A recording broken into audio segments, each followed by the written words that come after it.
Abra sua Bíblia em Deuteronômio 29, a partir do verso 10 até o verso 30, ali, verso 30, Nitzavim, e nós estamos hoje no penúltimo dia de Elu. Para quem não sabe um pouquinho da tradição judaica, está chegando agora, o mês de Elu é o último mês do calendário judaico. Então, é o mês que se joga lixo fora. Tira tudo, esse lixo é entre aspas, não é? Então, por exemplo, você tem uma amargura, falta de perdão, insegurança, está nervoso, está ansioso, está doente, a gente joga fora.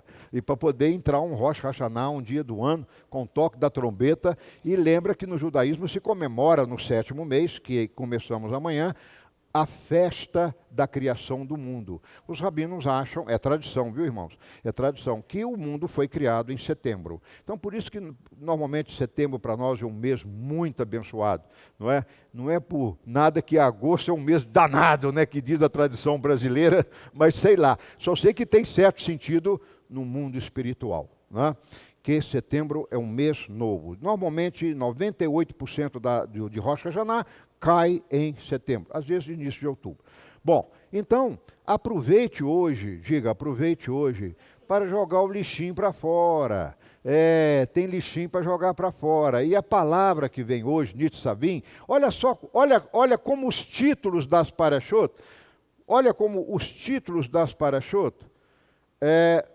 pessoal aí da mesa, por favor, isso. Olha, os títulos das últimas parashot nos abençoam. Olha aqui, há 2 semanas atrás, Kitesê, sair, quando sair. Se quer bênção, tem que sair. Ninguém recebe bênção ficando parado. A bênção é algo dinâmico, a bênção é para o futuro, não existe bênção para o passado. Não existe bênção para o passado. A bênção é para o presente agora e já é futuro. Se eu recebo uma bênção agora, eu vou usar no próximo minuto, já é futuro. A bênção é sempre para o futuro. Não é verdade? Então tem que sair. Outra coisa, se você sai, entra. Quem sai tem que entrar. Se você não sair do antigo ginásio, você nunca vai entrar no 2º grau. Se você não sair do 2º grau, nunca vai entrar numa universidade. Entendeu? Tudo na vida. Se você não sair de um curso, né? Então você nunca vai entrar numa profissão. Então a vida é um entrar e sair. O que é que nós somos? Eu estou inventando. Um somatório de entradas e saídas. Se essas entradas forem menor do que as saídas, ou seja, houve mais saída do que entrada, você é próspero. Porque muita gente entra, mas não acaba, não sai. Fica tudo interrompido. Interrompe casamento, interrompe empresa. Estão entendendo? Precisa detalhar mais? Não precisa. Bom, agora, quando você entra, vamos falar assim, na bênção, você tem que estar em quê? Diga para o seu vizinho, Nitzavim, em pé. Então você não está deitado, você não está dormindo, você não está sonolento, você está em pé. De preferência com as armas na mão. Tá certo? Porque se você tem um projeto, haverá Herodes que querem matar aquele bebê, aquele projeto, não é? Então, sempre quando há uma ideia boa, uma benção boa, há inimigos para fazer oposição. Isso é a vida, meu irmão. Não sou eu que inventei isso, não. São as obras das trevas e da luz. Agora, olha que interessante. A Parashá, junto com essa, ele será da semana que vem. Se está em pé, é para quê? Prosseguir. Eu estou em pé, volta para trás. Não, a Bíblia sempre fala, sair do Egito. Por quê? Para nunca mais voltar para ele. Não é? Se você sai de uma escravidão, do vício, do adultério, do pecado, da mentira, é para nunca voltar para ela, porque aquelas coisas te escravizavam. Quem está entendendo, diga amém. Muito bom. Agora, você prossegue, mas na aliança, que é a última parashá, a Brit, né? Razino. Para quê? Para ouvir o pacto, ouvir a aliança. Então, eu digo para você que Deus não quer para você uma religião. Deus quer para você um coração quebrantado, lembrando que você tem uma aliança bilateral, um pacto bilateral, e Ele quer você como seu sócio. Diga amém. Muito bom. Então vamos entrar na Parashá propriamente dito, capítulo 29, verso 9. Bom, verso 9, vamos ler o verso 9 29:9, estou voltando um pouquinho atrás. Não, eu estou começando no 10, eu quero ler o 9, é um direito meu. Guardai, pois, as palavras deste pacto, dessa aliança, e cumpri-as, para que prospereis tudo quando fizerdes. Como nós precisamos, diga, como eu preciso dessa palavra. E essa palavra prosperidade, que a igreja gosta tanto, e esse nome de dinheiro, e conta bancária, e carro novo, essas coisas todas, em hebraico não tem nada a ver. Em hebraico é a palavra tsalar, diga, tsalar, ser livre para ter sucesso. Então a palavra ser livre em hebraico, ela já vem com a palavra sucesso. Por quê? Porque na cabeça hebraica, na cabeça judaica, na língua hebraica, o que acontece? Eu só posso ter sucesso se eu não estou sendo preso, escravizado, nem aprisionado por nada. Quem entendeu? Então, se você quer sucesso, tem que ser livre. E o que eles querem fazer? Fazer uma lavagem cerebral. O que é isso? Fixação mental.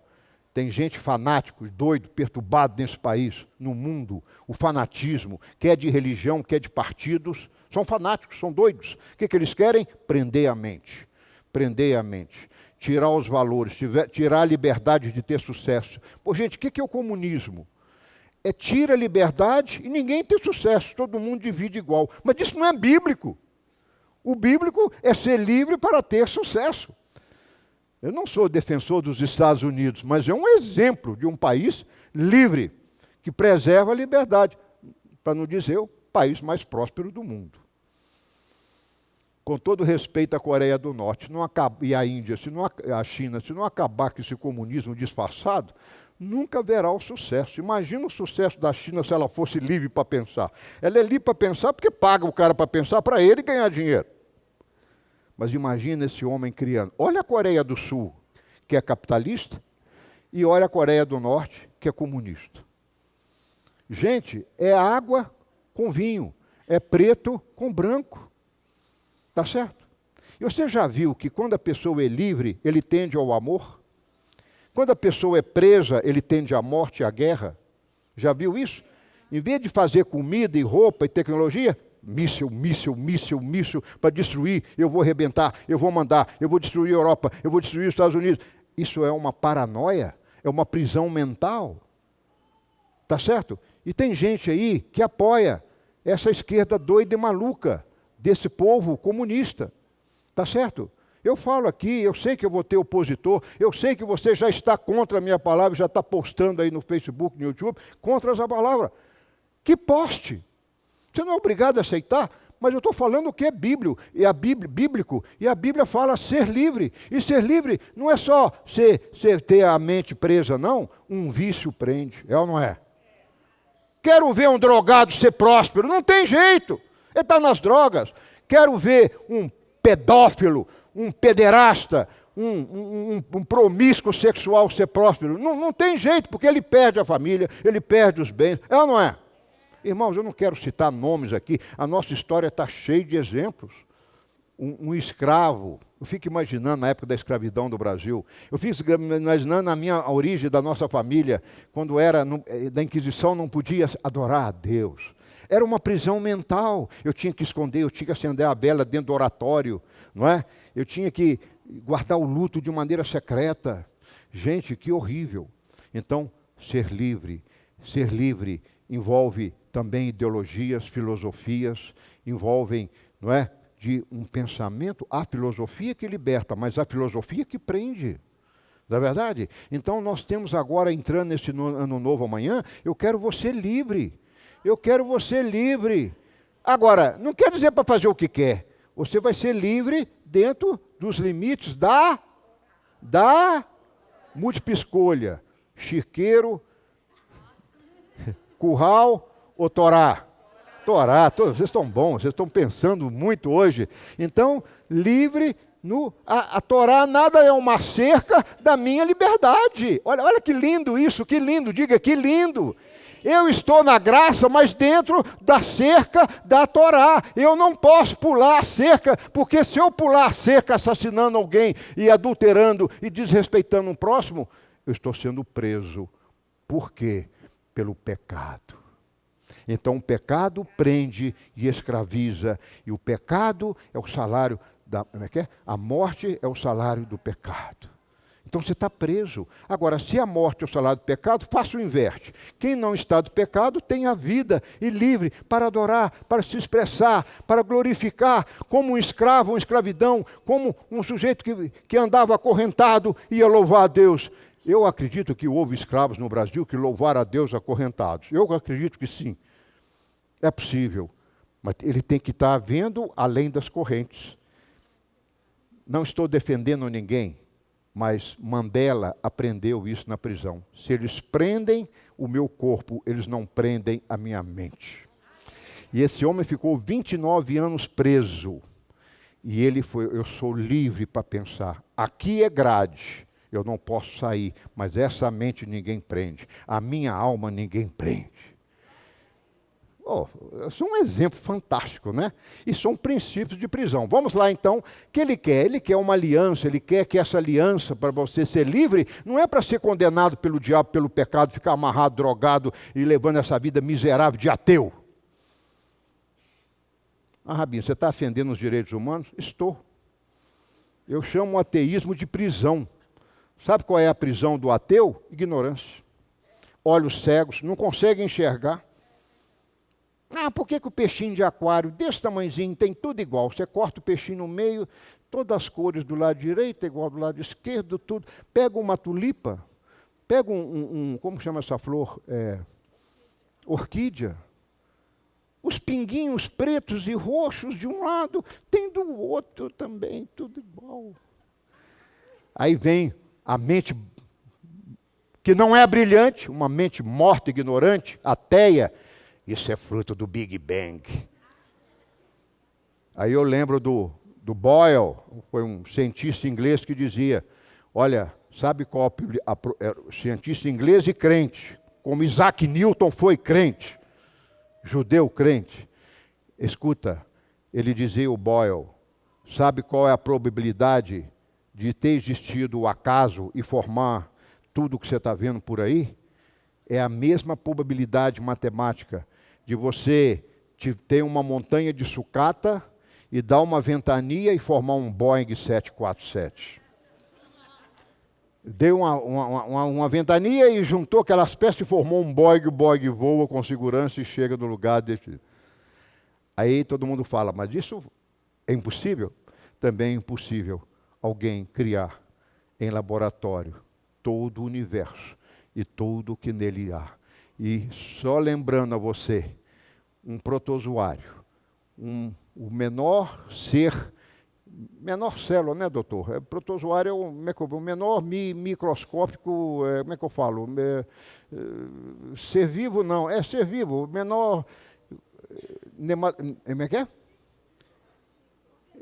A menor partícula da vida, um protozoário, que mais simples que um protozoário não existe, é uma célula só. Então, nesta célula só de um protozoário, existem informações, caracteres genéticos do genoma que poderia escrever mais de 10 Bíblias. Armazena ali numa célula microscópica. Diga, fantástico. Aí vem um ateu, sabe por que é? Ele tem prisão mental. Eu cheguei à conclusão que cientistas são inteligentes, mas dentro de uma prisão mental. Imagina se esse sujeito dotado de uma capacidade incrível, você prega essa paraxá para ele, ele solta a mente dele. O que ele vai criar? Olha que eu estou passando o slide com uma coisa sem fio. Eu sou da época do fio. Tudo tinha fio. Eu lembro quando eu assistia a televisão, tinha um controle remoto com fio. E era um problema sério, que a minha mulher sempre tropeçava no fio. Você estava lá com a televisão, tinha que sair um fio do fone de ouvido para ela poder dormir e ligado na televisão com fio. Eu sou da época do telefone com fio. Alô, está me ouvindo? Quem é? Sou eu quem? Eu não sou tão velho assim, vocês estão achando que eu estou assim para a época de... Você também é velha como eu? Era da época do fio? Telefone com fio. Telefonista tinha que enfiar nos buracos do hotel. Onde é que você está? Está na portaria, está lá no quarto andar. E tinha que ficar, quarto andar é aqui, o buraquinho daqui. Pum. Gente, horrível. Isso é uma prisão mental. Tá certo? Ser telefonista daquelas empresas era uma prisão mental. enfiar fio em buraco certo. Que coisa! Será que não tem coisa mais... Aqui. Hoje, pega o celular, você fala com o mundo. Alguém pensou, um satélite girando e jogando, né? Mas só um não dá. Então tem N satélites, tem N antenas e está aí tudo funcionando. Vamos correr para trás. Para frente. Eu quero chamar a atenção, não poderia deixar de atenção do versículo 29 e 15. Eu quero ler com você. Você vai ler comigo. Você que acha que é judeu e acha que não é, você que tem dúvida, você que sonha, você que está amarrado aí com genealogia, você que está aí precisando ter certeza se você tem um sangue judeu ou não tem, embora isso não é importante quanto à salvação, mas é importante como povo e nação, porque se Deus espalhou o povo hebreu e vai o recolher, ele sabe quem é e quem não é. Ele não falou que vai recolher os africanos, ele não disse que vai recolher os alemães, ele não disse que vai recolher os chineses e levar para Israel. Ele fala que vai levar os filhos judeus, os filhos hebreus de Abraão, Isaque e Jacó. Olha o versículo 15. Ora, não é somente convosco que hoje faço esse pacto, esse juramento. Então vou repetir. Ele está falando aqui do Sinai, tá? Está falando do Sinai. Não é hoje que eu aqui no Sinai estou dando esse pacto com vocês, dando a tábua da lei. Eu estou fazendo um pacto que tu és o meu povo e eu serei o vosso Deus, mas este não é só com vocês que estão aqui em corpo presente, mas é com aquele que hoje está aqui convosco perante o Senhor nosso Deus e também com aquele que não está aqui conosco. O que você entende? Que essa aliança era com todos os descendentes daqueles que estavam no Sinai. E hoje nós temos o DNA para mostrar, para brincar um pouquinho com essas coisas. Não é verdade? Então, fica aí. E só lembrando a você, não fique desesperado nem paranoico com a sua genealogia, porque o Salmo 87:6 diz: eu sou Deus e tenho o registro dos povos, incluindo o povo judeu. E ele nunca perdeu as 10 tribos. Ele é que diz, eu tenho um registro próprio. Eu é quem digo, você nasceu ali, você nasceu aqui. Ele sabe onde eu nasci, ele sabe onde é que você nasceu, ele sabe se você é uma das 12 tribos de Israel, ele sabe porque ele tem o registro dos povos. Os povos podem até ter perdido os registros, como Crônicas, com a destruição do templo, mas Deus não perdeu. Está tudo registrado. E ele fez aquela aliança lá no Sinai. É por isso, meu irmãozinho, que esses pastores que me acusam com tanta violência, olha, se há violência política, há violência espiritual aqui também. Eu não passo uma semana sem ser agredido por um pastor eminente. Nem uma semana. Alguém que escreve protestando. Não concordo, não vou fazer, herege, heresia. Mas eu falo. Irmãos, eu estou numa situação que eu não queria estar. Chega um irmãozinho aqui, como já chegou várias vezes, começa a ver essas letras em hebraico e começa a tremer e sente uma identificação. E ontem aqui tem uma irmã me ouvindo que veio de fora, falou, olha, eu identifiquei com vocês. Eu vim aqui, essa palavra me tocou, essa palavra fala comigo. Eu falei, mas a irmã é judia? Não sei, mas eu tremo, eu leio essa coisa, eu sinto bem aqui. Quando eu passeio com essa Torá, dá vontade de pular na Torá. De sair com ela nos braços. Eu tenho vontade de aprender essa língua. Ô, irmãos, é o Marcelo que ensinou isso? Você acha que eu estou aqui perdendo meu tempo ensinando essas coisas? Cai nesse versículo. Falei aliança com você. Então eu não jogo esse irmão fora. Eu não dispenso esse irmão, porque ele pode ser um filho da casa de Israel. São evidências. Ele tem um coração, já tem gente aqui que fala, Rabino, eu sonhei com essas letras todas, sem nunca ter visto essa língua. Gente, eu tinha 7 anos de idade, está aqui a minha irmã que não deixa eu mentir. Nossos pais eram seculares, nossos pais não eram católicos, praticantes, nunca foram. Nossa casa não tinha imagem, meus avós não tinham santo, não tinha imagem, não tinha texto, não tinha nada disso. Tá certo? E quando eu assisti um filme que eu vi Jesus pela primeira vez na minha vida, pregado numa cruz, eu me apaixonei com esse homem. Eu tinha 7 anos. E por causa desse amor eu fui ser coroinha, depois fui morar 7 anos em convento. Quando a minha mamãe converte, depois a minha irmã que está aqui, e começaram a lutar para que eu enxergasse a verdade. E o que aconteceu comigo, aconteceu com a minha mamãe e com a minha irmã. Quando encontramos Jesus, nosso judaísmo restaurou. Como é possível?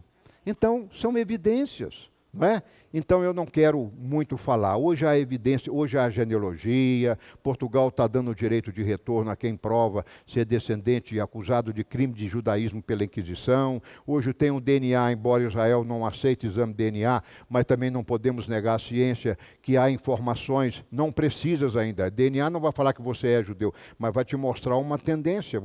Se você cai num apogrupo J, a sua probabilidade, segundo o laboratório de Houston, é 50%. Peraí, você faz um DNA e dá um J, você tem 50% de ser judeu. Isso não é pouca coisa para você, não? É muita coisa. Isso já fala, é uma evidência a mais da sua tradição, do seu amor, de outras coisas que nós vamos falar. Então, esse versículo é muito importante. Mas vamos fazer, para encerrar, uma midrasha aqui. Olha que midrasha linda. Hoje vai falar em Deuteronômio 29, que por causa da desobediência do povo hebreu, Deus vai os espalhar pelas nações. Tá certo? Então, responda para mim. Por que o povo judeu foi espalhado pelas nações? Por causa do pacto que não cumpriu. Pacto de quê? Da Torá, da lei. Mas aí, o que eu vou fazer? Eu vou fazer uma midrash, uma investigação, uma correlação. O que eu faço então? Eu fui procurar a primeira vez que apareceu na Bíblia, espalhou o povo judeu até os confins da terra. Está lá em Levítico 26:14, tá bom? Lá é a primeira vez que aparece, eu vou vos espalhar pelos confins da terra. Espera aí, tinha acabado de sair do Egito, já estava amaldiçoando um povo, Senhor? Não, ele já estava demoestando. Hora que ele foi. Para mim, Deus usou a escravidão do Egito só para formar o povo hebreu. Que não podia sair, não podia ter outra mulher. Gente, tem hora que eu fico pensando, muitas vezes uma prisão é uma libertação que virá. Muitas vezes uma cama, né, estar doente numa cama, é uma libertação que virá. Tá certo? Quando eu me lembro meus 90 dias, eu só estou aqui nesse templo porque eu não queria sair. Eu falava, só Deus me tira daqui. E tirou, desabando um teto sobre mim e 4 pinos de 35 centímetros de aço nesse braço aqui, 90 dias sem dormir. Eu até dizia ontem, né, para aliviar as dores do pastor Jorge, eu falei, muitas vezes o sofrimento é um veículo que nos permite aproximarmos do amor de Deus. Se a gente consegue enxergar, não estou sendo masoquista, Deus me mande sofrimento em nome de Yeshua. Não estou dizendo isso. Deus não quer, mas muitas vezes Ele para você. Se Ele não tivesse parado, talvez eu não teria essa casa, talvez não teria o ministério. Talvez eu teria uma seita judaico-messiânica, como tantas que já começaram e fecharam. Tá certo? Gente, tem que ter os olhos, diga, tenho que ver com os olhos dele. Tudo. Esse é a liberdade. Aí ele veio, aí comecei a catar. Qual foi a razão de ter sido espalhado então? Verso 33. Desobediência à Torá. Aí agora, no Deuteronômio 28, 58 e 64, por causa do não guardar a Torá, foram espalhados pelo mundo. Agora o Marcelo pergunta, o que acontecerá então quando este povo voltar a guardar a Torá? Se pela Torá eles foram dispersos, e se esse povo guardar a Torá? Não é lógico? Quem acha que é lógico? É só ler. Agora vamos ver se nós achamos isso na Bíblia. Vamos ver. Aí agora a matéria de hoje, né? Deuteronômio 30, a grande revelação. Que vocês entenderam brilhantemente. Se o povo converter a Adonai, verso 6, 36, diz assim, se vocês se circuncidarem, arrependerem e circuncidar o teu coração, aí eu fiquei pensando, o povo saiu do Egito, o povo saiu da escravidão e estava no meio do Sinai e já começa a fazer bezerro de ouro no Sinai, começa a sair fora da Torá. Aí Deus fala, não faça isso que vocês vão te espalhar pelos confins da terra. Mas ele começa a falar, mas se vocês voltam, eu vou honrar vocês. E aí ele fala, ele pede, eu vou te levar para uma terra prometida com o coração circuncidado. Alguém pode me falar com uma midrasha simples, como Paulo, por exemplo, como Gálatas, ou como Isaías, ou como Jeremias, o que é circuncidar um coração? Você acha que é o coração para fora e cortar a ponta dele? Claro que não é, né, irmãos? Ele está falando uma linguagem que o judeu entendia, que circuncida é mais embaixo. Aí ele sobe essa circuncisão para cima, para o coração. Mas será que é o coração composto de átrio e ventrículo? Claro que não! Coração é o espírito, é um novo coração, uma nova vida. Me diga, pelo vosso conhecimento bíblico, aonde vocês encontram na Bíblia essa circuncisão de coração, essa nova vida, esse nascer de novo? Me diga, são muitos versículos, diga um que eu gosto de ouvir. João 3,3, importa é nascer-vos de novo, é ser circuncidado do coração. Romanos 2, Paulo fala, vocês acham que são judeu? Judeu verdadeiro é aquele que tem, além disso aqui, a circuncisão do coração. O que adianta ter um judeu ateu? O que adianta ter um judeu aí contra a própria... E é o que mais existe, né? Você sabia que 70% da população de Israel são chamados judeus seculares e dentro deles inclui o ateísmo? Judeus que odeiam ser judeus, odeiam ter pacto, odeiam ter aliança? Não precisa ir longe. Aqui na nossa cidade, eu conheço vários judeus, não falei que eu sei, conheço vários judeus que falam, eu queria ter sua fé, que eu não creio em nada disso. Mas olha o seu nome, não importa, eu sei que eu sou judeu, de pai e de mãe, mas eu não creio nisso. A grande redenção universal, o segredo é circuncidar o coração. Se você não mudar a sua vida, Deus não pode usar você. Eu dizia aqui no sábado passado, se os seus planos não são de Deus, eles não dependem de Deus. Gente, é muito difícil trabalhar num meio onde as universidades, a sociedade, são todas do lado contrário ao lado bíblico. Eu vou evitar usar a palavra esquerda, porque a esquerda gera muito pensamento de partido, e eu não quero falar em partido. Mas vocês estão entendendo, né? Vocês estão entendendo. Então, a sociedade é contra aos princípios bíblicos. Vai falar aí de ideologia de gênero para você ver. A sociedade pula contra. E chama você de otário, porque não aceita, né? Chama de homofóbico e vai por aí afora. Você não pode nem tocar no assunto. Vamos continuar. 32. Vamos analisar o versículo 2. Veatá ad Adonai. Se voltares, o que é isso? Converteres, arrependeres. No versículo 3 eu peguei esse verbo, eu chuve. Diga chuve, ou pode falar chube. Voltar, arrepender, converter. É o chube, daí que vem a palavra techuvá. Vem de retorno, né, em grego metanoia, de metamorfose, de mudança, transformação. Então Deus só pode te usar se você for transformado, tiver um coração circunciso. Quem está entendendo? E como se consegue um coração circunciso? Crendo em Maomé, crendo em Buda, crendo em Confúcio? Olha para mim sem dormir. Isso.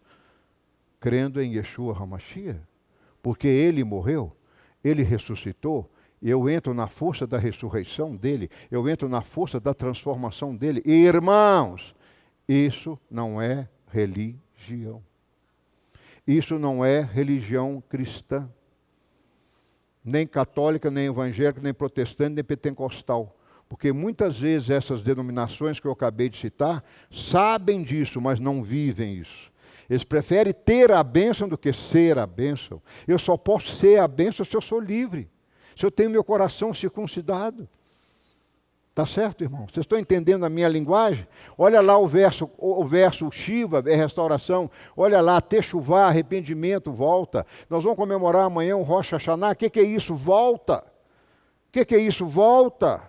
Eu vou voltar no calendário amanhã, mas quero começar um ano novo no arrependimento. Como a Bíblia começa o ano novo? A Bíblia começa o ano novo separando 10 dias, a partir de amanhã até o 10º dia, que é conhecido como Yom Kippur. Dia do arrependimento, do perdão, do caporeta. A palavra Kippur vem de caporeta, cobrir pecados. Porque o pecado escraviza.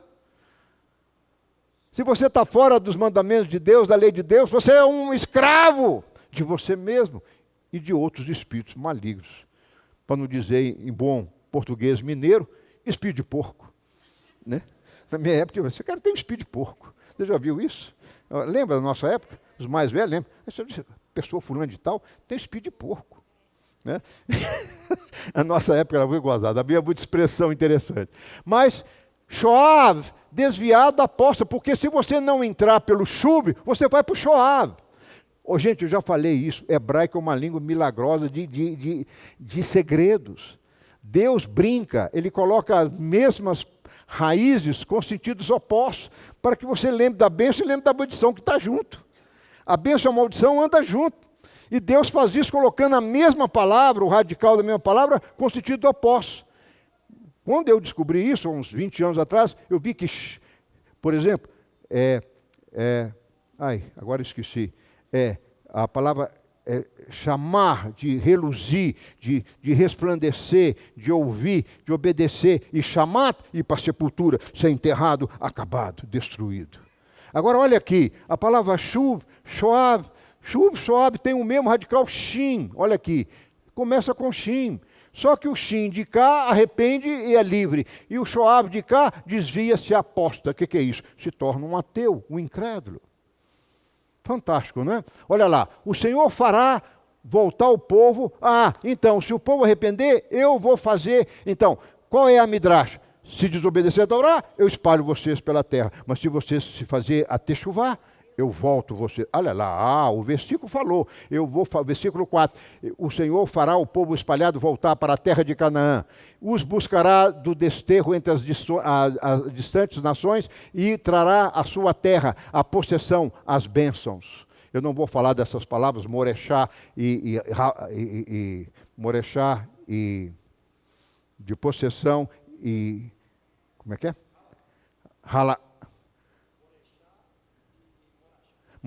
Morechá e... Não. Morechá e não é Halá. Como é que é? Morechá e Ravalá. Nahalá. Morechá e Nahalá.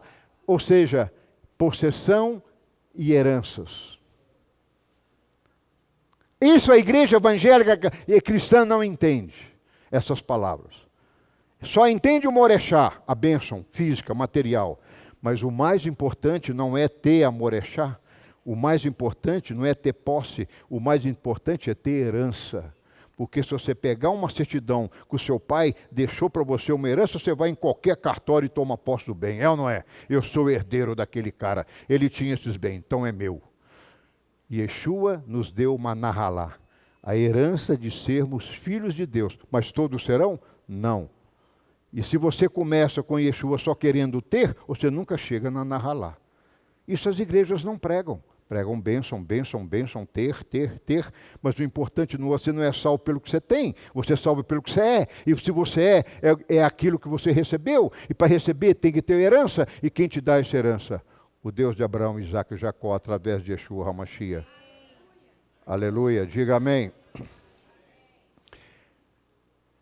Circundará o coração, vê-me lá o novo nascimento. Agora eu vou fazer uma midrash com Ezequiel 36, 19. Eu os espalharei entre as nações. Já ouviram essas frases?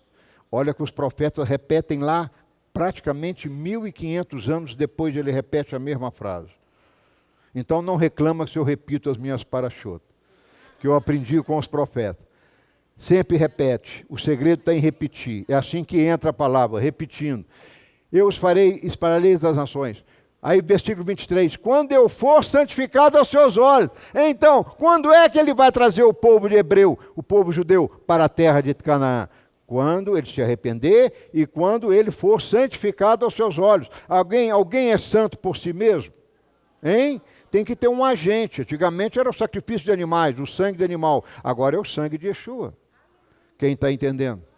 Vamos lá, aguente firme. Versículo 24, pois vos tirarei entre as nações e vos congregarei de todos os países e vos trarei para a vossa terra. Quem é que tira? Ele. Quando? Quando esse povo voltar para a Torá e quando ele for santificado.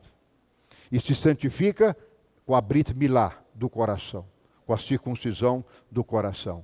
Versículo 25, então vos purificarei. Olha, quem vai purificar o povo hebreu? O próprio Hashem. Ele purifica. Gente, isso é um milagre. ele espalha, dá o arrependimento, se arrepende, ele santifica e purifica. Verso 26, vos darei um coração novo e porei dentro de vós o meu espírito. Múltipla escolha, espírito de porco, espírito do homem ou Espírito Santo? Santo, está falando dele. Só pode ser o Espírito Santo de quem? De Deus, não de Maomé. Gente, é tão simples entender. E estão brigando aí para de Maomé. Não é verdade? É tão simples entender. Vos darei um coração novo. E quem é que põe um coração novo, Espírito Santo? Como é que você se torna lá, 1 Coríntios, lá em Coríntios, que fala que 2 Coríntios 6, você é templo do Espírito Santo. Se você entra pelo Gólgota, diga Gólgota, diga Gólgota. Isso é grego, que é em latim, Calvário. Como é que eu chego lá? Como é que eu circuncido o meu coração? Pelo Calvário, pela obra do madeiro. Quem está entendendo? Pelo sacrifício do madeiro. Isso os crentes chamam de graça. Mas nós, judeus, chamamos de graça, mas não olhamos só a graça. Porque só a graça sem a lei fica sem graça. Então, diga para o seu vizinho, o segredo do sucesso é conhecer as duas montanhas da sua vida, os dois montes. Deus não está levando toda a humanidade para o Sinai, mas Ele leva para o Gólgota.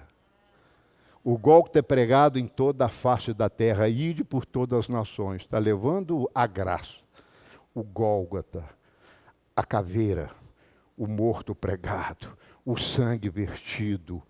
Né? Me perguntaram, Rabino, por que no seu museu a Inquisição não tirava sangue? Porque o sangue é a remissão. Sangue redime, sangue é vida. Estão entendendo? Agora, a hora que eu estava morto e meu desdito pecado, Efésios 2, e conheci a circuncisão do coração, um novo nascimento, o que Deus faz? Te leva para o Sinai. Diga Sinai, Sinai. São dois montes. Os crentes só querem o Gólgota.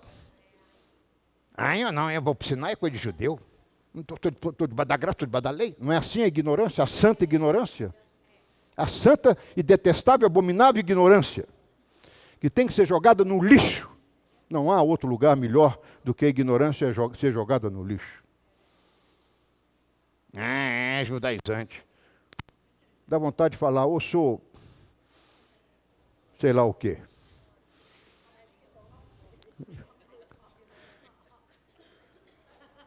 Você não tem bom senso, não? Onde é que você vai com essa graça? Você está na graça do abençoa e come? Seu infeliz. Um dia eu falei com o irmão, você é um desgraçado. Rabino, você me chamou de desgraçado? Eu falei, não, desgraçado é sem graça.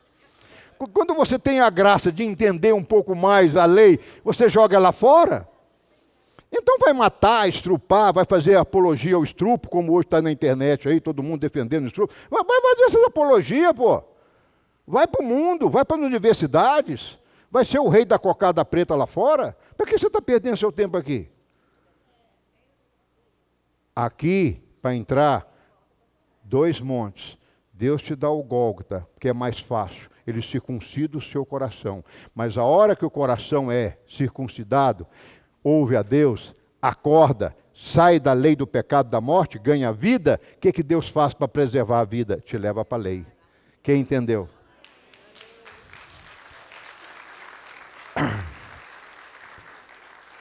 Agora vou imitar o protestante para vocês acordarem. Então me mostra na Bíblia a palavra de Deus. Mostra, mas você não acredita na Tanás, você acredita só nas cartas no Evangelho.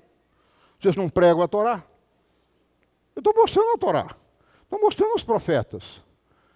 Efésios capítulo 2, 4, fala que o nosso fundamento da fé está nos profetas, nos apóstolos e em Yeshua. Mas quando vem profeta que é Moisés, vocês jogam fora. Não, é judaizar. Só a graça interessa. Só os pais da igreja devem ser ouvidos. Mentira! Mentira! Você tem que ouvir a doutrina apostólica. E ela estava baseada na Taná, nos profetas, na lei. E Yeshua nunca foi em sinagoga ouvir graça e prosperidade. E nem Paulo.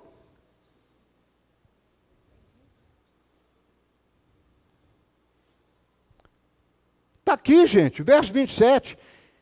Eu circuncido o vosso coração. Leia, leia, leia, leia. Eu vou pôr o espírito dentro do seu coração, tirarei o coração de pedra e colocar um coração de carne e encherei ele o meu espírito.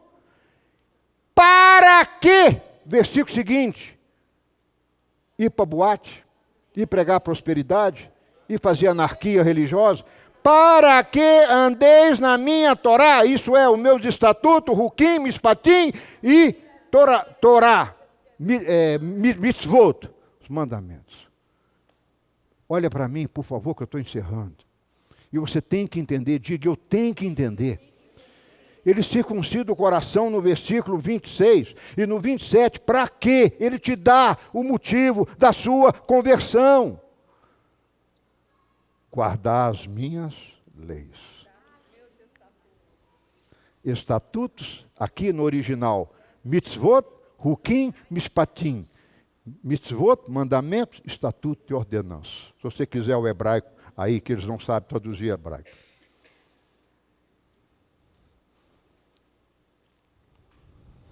Quem está entendendo? Para encerrar, observem que esta profecia não acontece de uma vez só. Pois já começou a acontecer, principalmente, estou falando em relação aos judeus, em 1948 contra o Estado de Israel. Por que que todos os candidatos à presidência são contra Israel? Interessante, né? Porque foram influenciados pelas ideologias do mundo, para não dizer das esquerdas. Estou com vontade de falar tanta coisa, mas estou segurando aqui, rapaz. Depois eu tenho que cortar tudo, então não adianta. Mas um dia eu quero pregar sem câmera e sem celular. Todo mundo vai deixar o celular lá fora e as câmeras lá fora. Aí vocês vão ver um cara falando.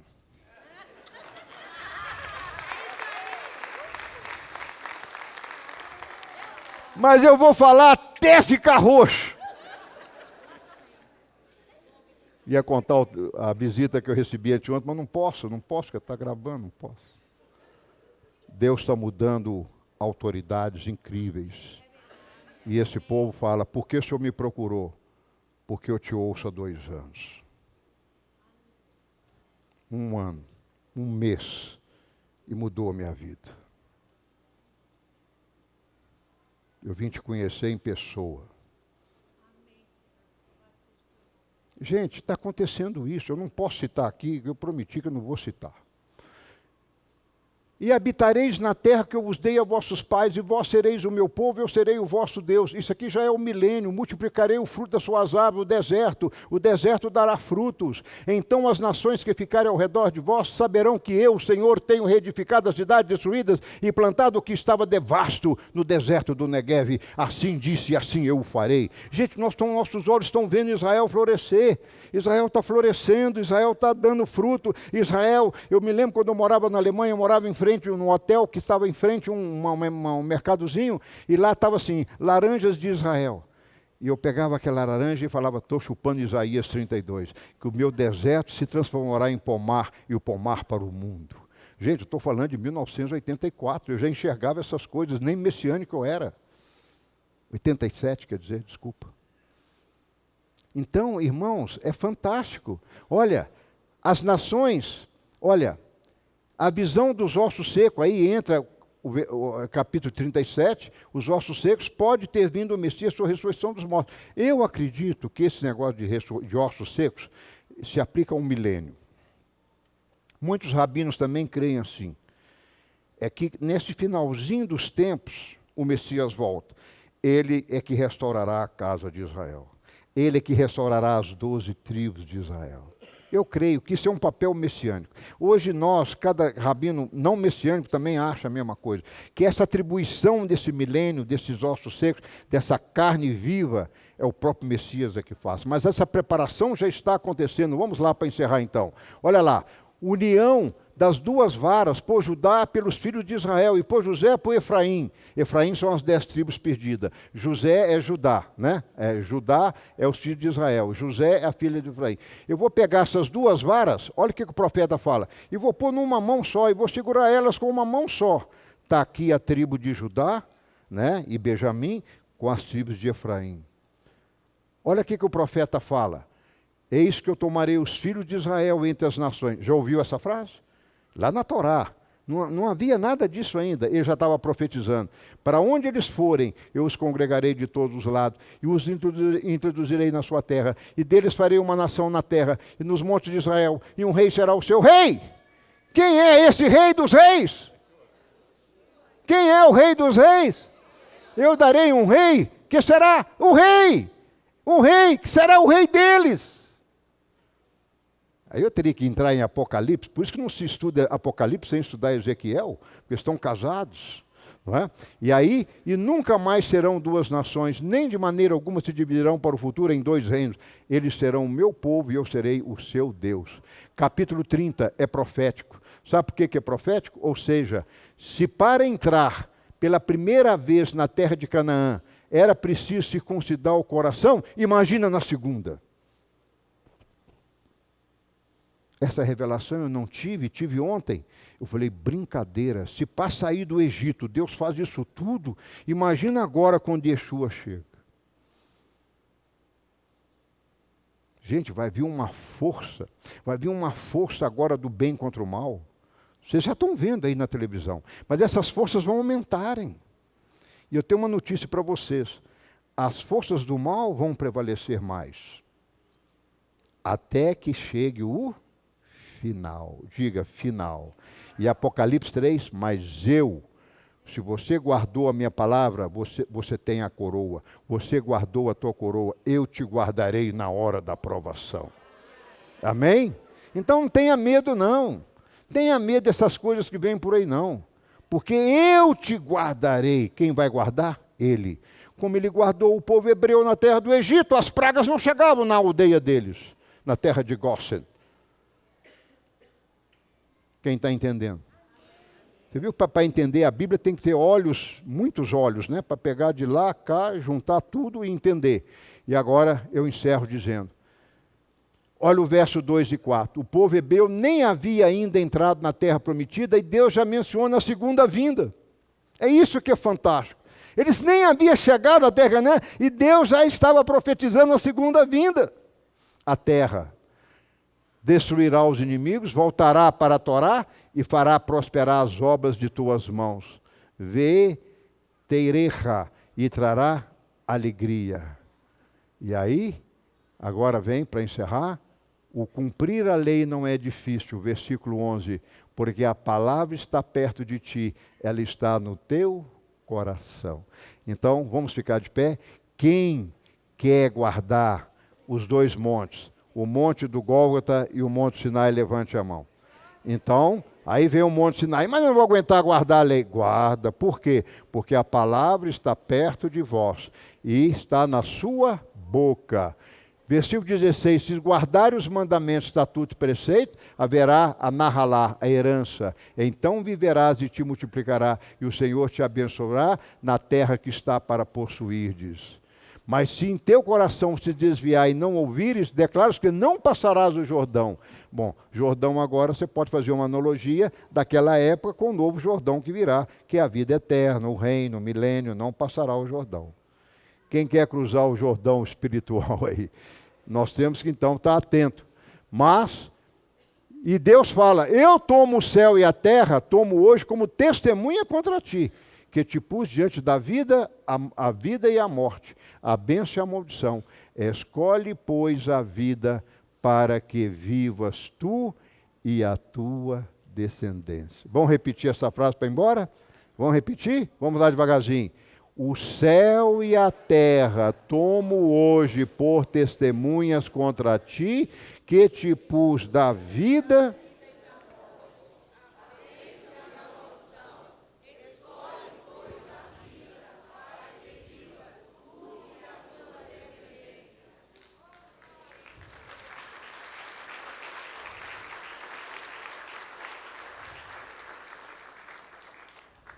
um recado importante. Se você não é judeu, tenha orgulho. Porque você foi em Cristo enxertado na oliveira que é Israel e participa das mesmas bênçãos, da mesma seiva. Agora, se você tem descendência judaica, também tenha orgulho disso, porque você vai ser em Cristo enxertado. Essa é a circuncisão do coração, é o reenxerto. E você agora toma posse das suas próprias promessas, porque você é a raiz. Paulo fala, os judeus são as raízes. Eles são o tronco, Abraão, Isaac e Jacó. Deles são os patriarcas, deles são as promessas, deles são as alianças, Romanos 9. Quem está entendendo? Então, ser judeu não é privilégio, é ter mais responsabilidade. Mais pesado, porque dele vai ser cobrado mais. Diga, graças a Deus não sou judeu. Porque a responsabilidade é menor quanto à identidade. Vocês estão vendo? Você não tem que vender a sua propriedade, mas eu tenho. E voltar para Israel. Voltar para o deserto. Quem quer morar no deserto, levante a mão. Ué, até que teve gente perturbada como eu, tá bom. Que haja perturbados como nós, a querer morar no deserto. Porque o deserto será transformado em bosque e pomar para o mundo. Vocês estão vendo a promessa? Aos olhos humanos, pô, você vai para o deserto? Vou. E ontem, para quem não veio ao nosso aniversário, mais um puxão de orelha, nós profetizamos isso. Que Israel vai fazer o que Portugal está fazendo, trazer os seus filhos de volta. E nós já sabemos o nosso lugar. Pior das hipóteses, comece pela Galileia. Aproveite para nadar no mar da Galileia. E pescar. E comer o St. Peter, que é a tilápia. Mas, gostaria eu de Jerusalém, a cidade do grande Deus, a cidade do rei Davi, a cidade do milênio, a cidade de Yeshua, a cidade da reconstrução do templo. Mas, o profeta Obadias fala, você veio lá da Espanha, separado, Espanha, Portugal, volta para o Negev. Então, porque era de lá. Se ele fala, volta, porque era de lá. Por isso que os rabinos, Ben-Gurion, que era sefaradita, Ben-Gurion era sefaradita, foi um dos primeiros ministros de Israel. Sabe onde era a casa dele? Sabe? Beersheba, deserto. Porque ele sabia da profecia. Ele falou, eu sou judeu, sefaradita, sou originário da Espanha e Portugal, tenho que morar no Negev. E ele morreu lá, na tenda dele, na casa dele, no Negev. E ele que começou a plantar, porque gente, eu fico vendo, esses homens não crerem em Yeshua. Mas a palavra o salvou, no sentido de, ele sabia que aquele deserto seria pomar, então assim, planta, mas não dá nada, é deserto, importa a terra. Hoje não é assim? Israel importa a terra, fura 1 metro, põe um plástico, joga a terra dos outros. Mas lá na terra de Israel dá as maiores bananas, as maiores laranjas, as maiores melancias e melões. E exporta para o mundo. Gente, diga, é fantástico. Esse é o meu Deus. Haftará. Se nós não nos renovarmos amanhã no ano novo, o mal, da onde vem esse mal, hein? Do mundo, nos destruirá. Quem quer um ano próspero? A partir de amanhã, renove, mude a sua mente, fortaleça, seja circuncidado o seu coração, volte para o Monte Sinai, agarre nesses princípios, porque senão o mal vai destruir. Sabe por que o mal já está destruindo os crentes? Porque só estão na graça. Ele está desprotegido. Ele está na graça, ele só foi perdoado os seus pecados em Cristo, mas isso não te dá a habilidade de viver num mundo que jaz no maligno. Para eu viver num mundo que jaz no maligno, eu tenho que estar com a espada aqui, espada colar, é ou não é? Estou falando de espadas espirituais. Que a sua luta não é contra o sangue e a carne, mas são contra as potestades e ossos da maldade que está dentro da sua casa, dentro da sua família, nos seus irmãos, nos seus vizinhos. a todo lado. Oséias, Israel está sendo perdoado por Deus. Olha que bonito isso. Quer mais o Miqueias? Miqueias 7, 18, 20. Israel só será perdoado quando crê em Yeshua. Não está escrito Yeshua lá. Lá está escrito quando ele cumprir a Torá viva, a palavra viva, que só pode ser Yeshua. Não é? E eu encerro desejando um deleitoso Shabat a todos e um Shana Tová Umetuká, um ano doce e agradável a todos. Em nome de Yeshua, diga amém, amém. Dê um abraço ao seu vizinho. Se você gostou e foi abençoado com esse estudo, inscreva-se em nosso canal do YouTube. Considere também ser um mantenedor do trabalho do Ensinando de Sião no Brasil, Israel e no mundo. Doações e contribuições podem ser feitas através do link na descrição desse vídeo. Um grande abraço e Shalom, Shalom.